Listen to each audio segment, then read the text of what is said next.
जुड़ी है वो है गोपाल स्नैक्स और एफएमसीजी सेक्टर की ये कंपनी देसी और वेस्टर्न स्नैक्स समेत कई प्रोडक्ट्स बनाती है। कंपनी की 6 मैन्युफैक्चरिंग यूनिट्स भी है।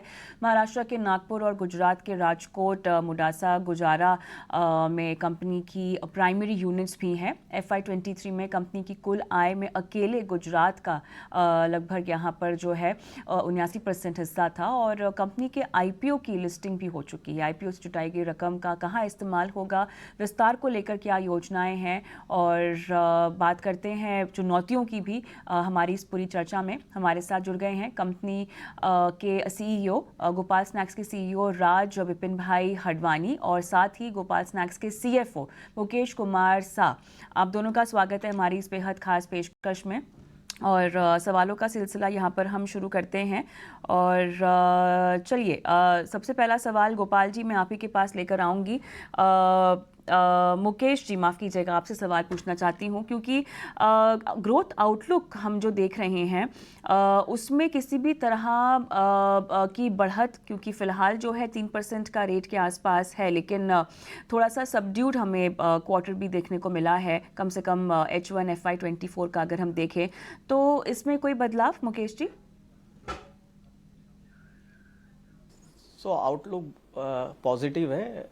हम क्वार्टर ऑन क्वार्टर ग्रो कर रहे हैं। हमारी इंटरनल एस्टीमेट है कि इंडस्ट्री जिस दर से ग्रो करेगी, जो कि इंडस्ट्री रिपोर्ट में 10 से 10.5% ईयर ऑन ईयर ग्रोथ है, हमारी पूरी एफर्ट्स है कि हम इंडस्ट्री से बेटर ग्रो करें। विपिन जी, मोडासा और राजकोट की अगर हम बात करें तो यहाँ पर कैपेसिटी अभी भी काफ़ी हद तक अनयूटिलाइज्ड है। तो ये बताएं डिमांड ट्रेंड को देखते हुए क्या क्या एक्सपेक्टेशंस होगी, कैपेसिटी यूटिलाइजेशन को लेकर आप किस तरह से अब आगे बढ़ रहे हैं स्पेसिफिकली इन दो जगहों से? कैपेसिटी को लेकर हमारे जो अभी जो डिमांड है उससे 2 गुनी हो जाएगी, तब तक हमको कोई कैपेसिटी बढ़ाने की ज़रूरत नहीं रहेगी, क्योंकि हमारा जो मशीनरी है वो सब इंडिविजुअल मशीन होता है प्रोडक्ट के मुताबिक। तो एक मशीन में एक ही प्रोडक्ट बनती होती है, तो इसमें और कैपेसिटी ज़्यादा है, तो आगे हमको मशीनरी में कोई इन्वेस्टमेंट की रिक्वायरमेंट नहीं रहेगी। विपिन जी, गुजरात के बाजार की बात करें 79% का के आसपास का रेवेन्यू है ओवरऑल। अब इसमें से भी जो फोकस एरिया है, बताएं हमें, महाराष्ट्र की बात करें, राजस्थान की बात करें, MP की बात करें, UP की बात करें, तो यहाँ पर एंट्रीज को लेकर या फोकस एरियाज के अलावा अगर हम जगहों को समझना चाहें तो वहाँ एंट्रीज को लेकर आपका क्या इरादा है फिलहाल? हमारा कोई मैन्युफैक्चरिंग का कोई प्लान नहीं है अभी नया करने का, क्योंकि हमारा जो प्लांट है वो एग्जिस्टिंग प्लांट में ही ज़्यादा कैपेसिटी है, तो हम उधर से ही ज़्यादा मार्केट बढ़ाएंगे। आपके मार्जिन्स को लेकर किस तरह की प्लानिंग है, कैसे आप इसको डाइवर्सिफाई कर रहे हैं? 5 रुपये का जो SKU हमारा स्ट्रेंथ है, हमारे में वो क्षमता है कि हम लोअर कॉस्ट ऑफ प्रोडक्शन करते हैं कंपेयर टू अदर प्लेयर, क्योंकि हमारे खुद की बैकवर्ड इंटीग्रेशन फैसिलिटीज़ है।